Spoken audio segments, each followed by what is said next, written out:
This is Kelly Donohue on his second win of Jeopardy. You can see he gives 2 fingers on his chest there.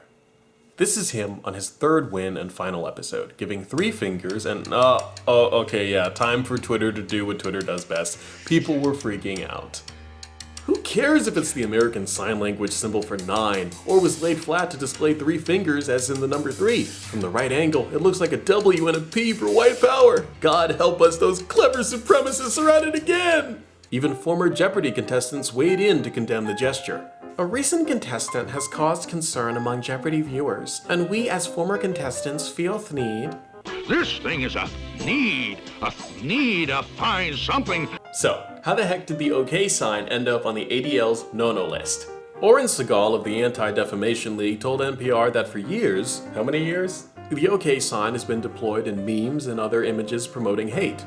How many memes? Given the number of white supremacists who've adopted it, again, how many of them? There's over 328 million people in this country. The whole thing started as a 4chan prank where they arbitrarily chose the OK sign and said it means white power. Then they'd find pictures of certain influential people giving the sign to make it more shocking.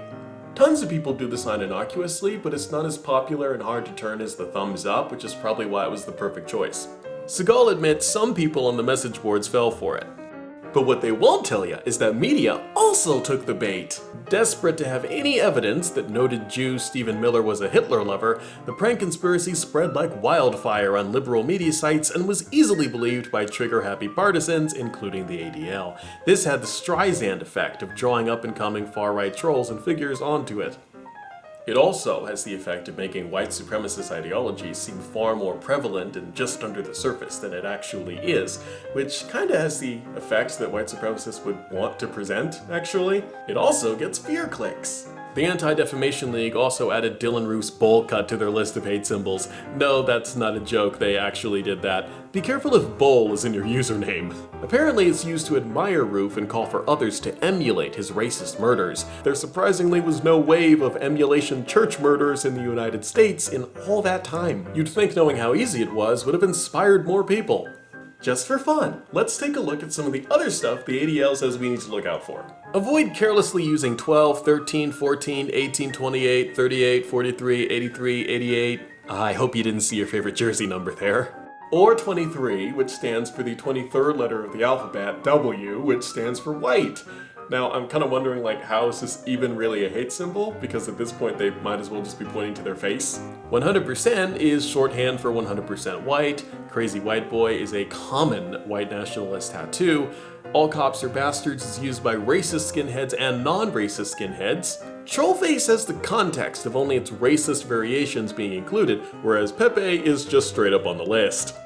The ADL's CEO said in a statement that old symbols, gestures, and other images are rapidly acquiring hateful associations that may be too obscure for the general public to understand. If a tree falls in the forest and there's no one there to hear it, trust me, the tree said something racist.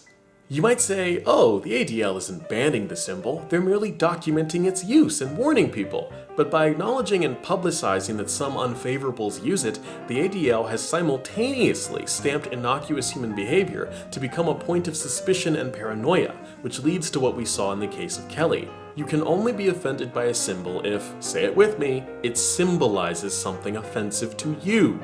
Unless you've been told to be offended by it, or you've ceded it solely to unfavorables, it has no power over you. This already has had real-world applications. You know those numbers I showed you earlier? They've already been edited out of episodes of Jeopardy. Apparently, white nationalists patented entire numbers now. San Jose State got rid of their school's gesture because it resembled the OK sign, which by sanction of the ADL is apparently official property of supremacists now. The cost of all this is paid not only by our collective culture, but anyone who gets swept up in the fervor, accused, smeared, or otherwise shamed. Here's a statement from Donohue doing a mea culpa, his last appearance on Jeopardy forever tarnished by the people who feel the need to give more power and influence to white nationalists. Donohue did nothing wrong though. The symbol is not banned, nor should it be. Some people, certainly not the majority, see it as a not-so-secret symbol of hate. But why do their feelings get paramount treatment to determine what everybody else can say, do, or see on TV? Donohue doesn't have to prove his innocence, nor is it possible for him to. They have to prove he's guilty, and they know they can't do that. Their only evidence is guilt by association, fuzzy pictures of lowlives, a picture of Sinatra giving the OK sign, and yeah, probably that Kelly is white. So they sidestep the issue by asserting that regardless of intent, the symbol is already established as offensive and thus should never be used. But again, that's making their own chosen interpretation paramount to all others. A lot of the articles I found talking about this story in the OK sign, funnily enough, neglect to mention that it's ASL for 9, but also cite the ADL's decree as if it's more than just an observance and an opinion. With all due respect, the ADL is a private organization. It does not have the authority to ban the general public from executing a generally positive hand gesture or to declare that gesture nationally offensive and hand exclusive ownership of it to the worst people that have ever performed it. But it effectively does get to ban the symbol when other sites infer that we can't do it anymore or depict it without being shamed, or even assumes how we should all react when we see it, regardless of intent or context, that it should be phased out. That is an untenably irresponsible precedent to ask for and set. Why is the first place that the do-gooders of today go to always to remove something from acceptable human expression, to restrict something out of the human lexicon, a gesture, a phrase, an expression, an illustration, to censor, to take away? Where does this sick impulse come from that they're so quick to pull the trigger on limiting and tabooing things? Censor and remove! Censor and remove! Intentional or not, the burden was on the production team to catch the similarity to a hate symbol and make sure it didn't end up on air.